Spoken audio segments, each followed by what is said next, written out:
One of the most famous motivational speeches of all time is "I Have a Dream" by Martin Luther King Jr., delivered on August 28, 1963, during the March on Washington for Jobs and Freedom.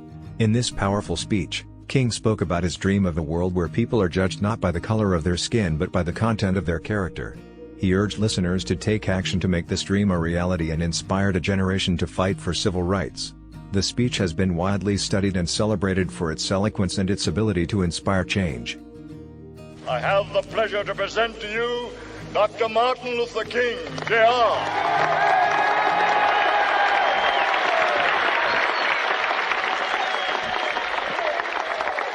I am happy to join with you today in what will go down in history as the greatest demonstration for freedom in the history of our nation.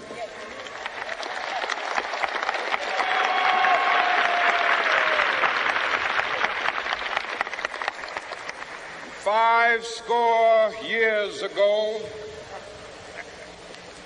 a great American in whose symbolic shadow we stand today signed the Emancipation Proclamation.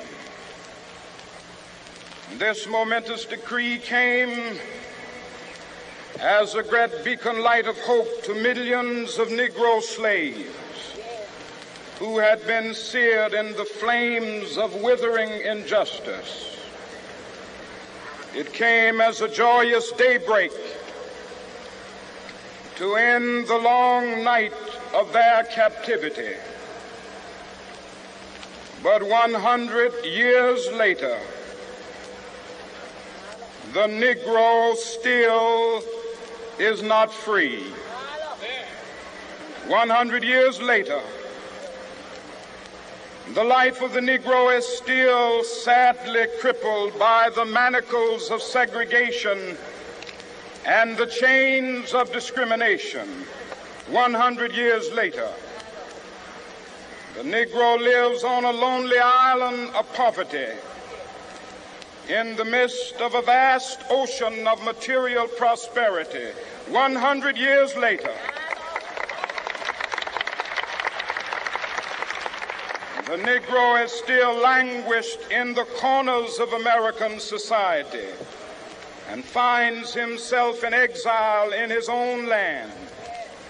And so we've come here today to dramatize a shameful condition. In a sense, we've come to our nation's capital to cash a check. When the architects of our republic wrote the magnificent words of the Constitution and the Declaration of Independence, they were signing a promissory note to which every American was to fall heir.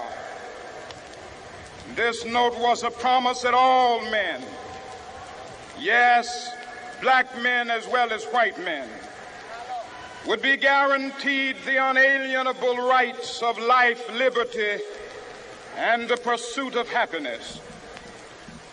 It is obvious today that America has defaulted on this promissory note insofar as her citizens of color are concerned. Instead of honoring this sacred obligation, America has given the Negro people a bad check, a check which has come back marked insufficient funds.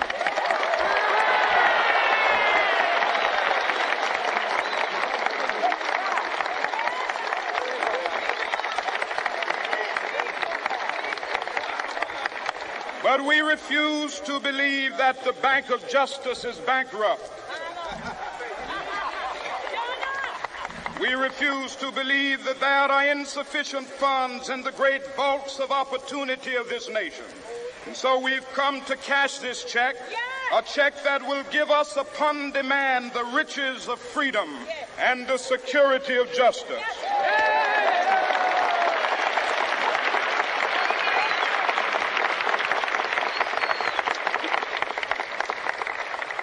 We have also come to this hallowed spot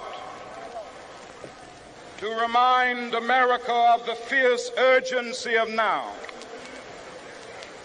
This is no time to engage in the luxury of cooling off or to take the tranquilizing drug of gradualism.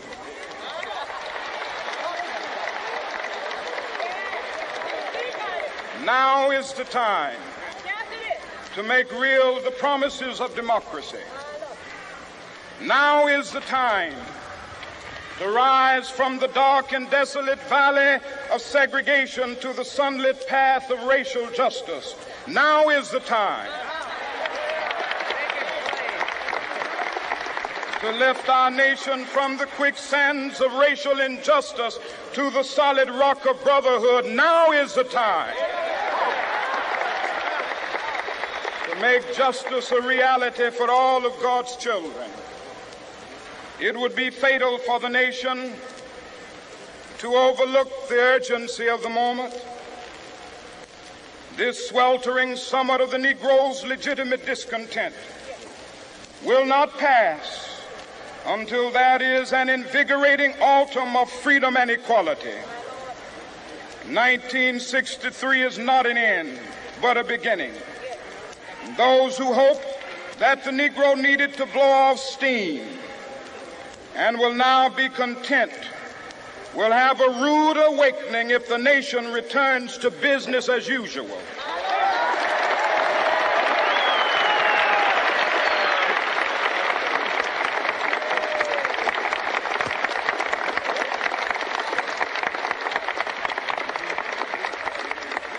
There will be neither rest nor tranquility in America until the Negro is granted his citizenship rights. The whirlwinds of revolt will continue to shake the foundations of our nation until the bright day of justice emerges. But that is something that I must say to my people who stand on the warm threshold which leads into the palace of justice. In the process of gaining our rightful place, we must not be guilty of wrongful deeds. Let us not seek to satisfy our thirst for freedom by drinking from the cup of bitterness and hatred.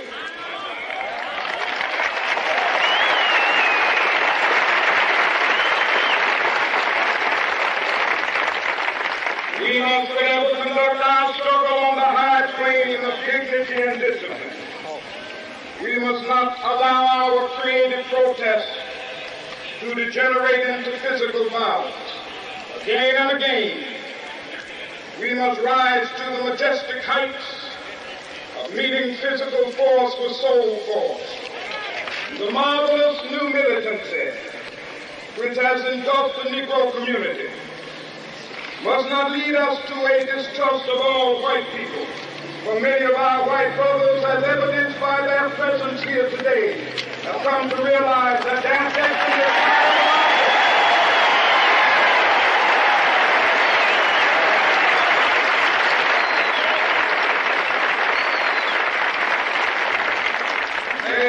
is to realize that their freedom is inextricably bound to our freedom.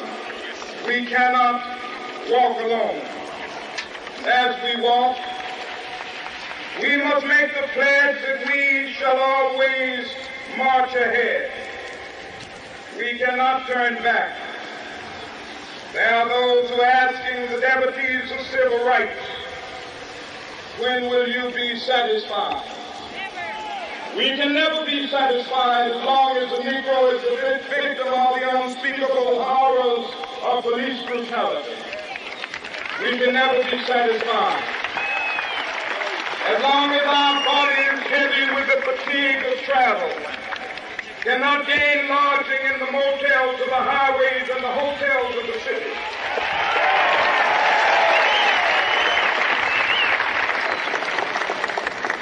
We cannot be satisfied as long as a Negro in Mississippi cannot vote and a Negro in New York believes he has nothing for which to vote.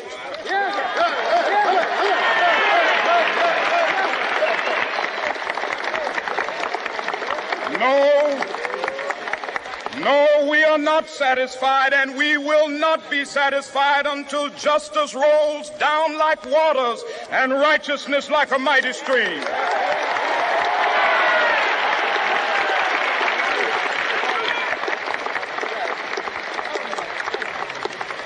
I am not unmindful that some of you have come here out of great trials and tribulations.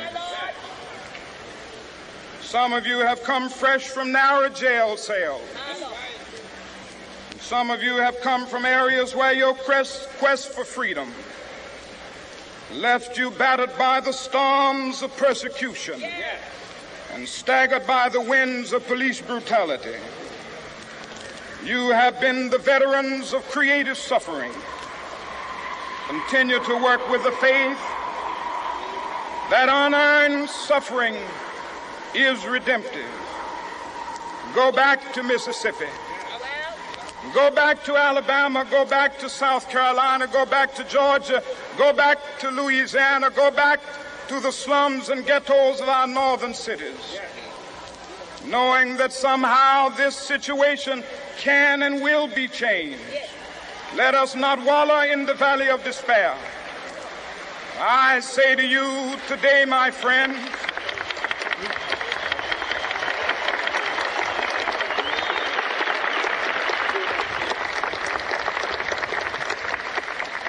so even though we face the difficulties of today and tomorrow, I still have a dream. It is a dream deeply rooted in the American dream. I have a dream that one day this nation will rise up and live out the true meaning of its creed. We hold these truths to be self-evident, that all men are created equal.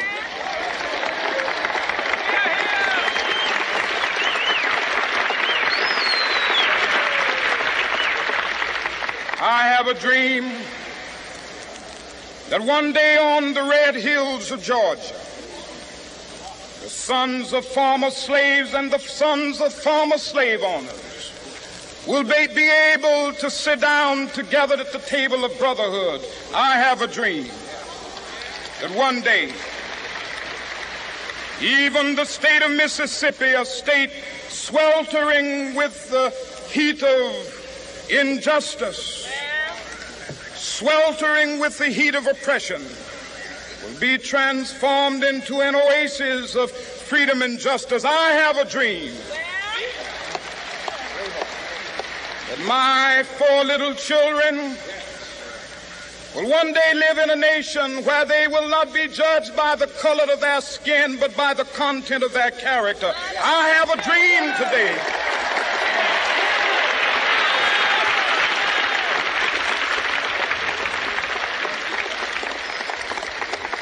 I have a dream that one day down in Alabama, with its vicious racists, with its governor having his lips dripping with the words of interposition and nullification, one day right there in Alabama, little black boys and black girls will be able to join hands with little white boys and white girls as sisters and brothers. I have a dream today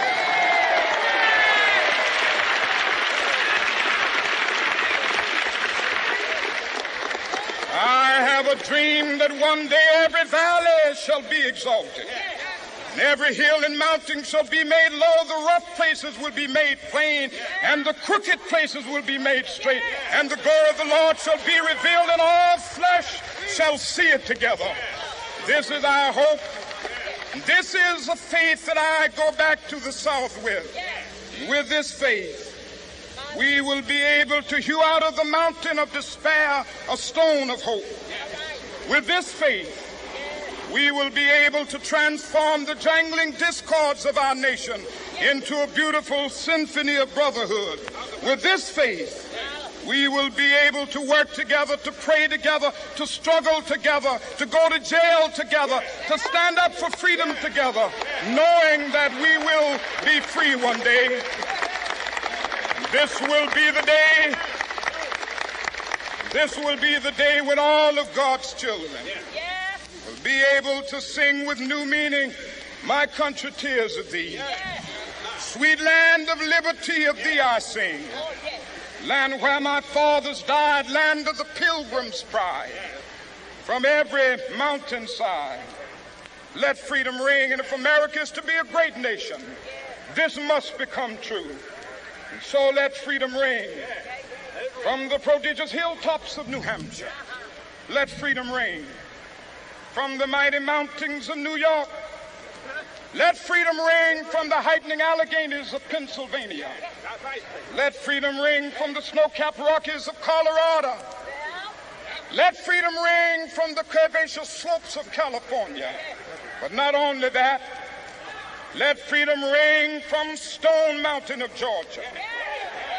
Let freedom ring from Lookout Mountain of Tennessee. Let freedom ring from every hill and molehill of Mississippi, from every mountainside. Let freedom ring. And when this happens, when we allow freedom ring, when we let it ring from every village and every hamlet, from every state and every city, we will be able to speed up that day when all of God's children, black men and white men, Jews and Gentiles, Protestants and Catholics, will be able to join hands and sing in the words of the old Negro spiritual, free at last, free at last. Thank God Almighty, we are free at last.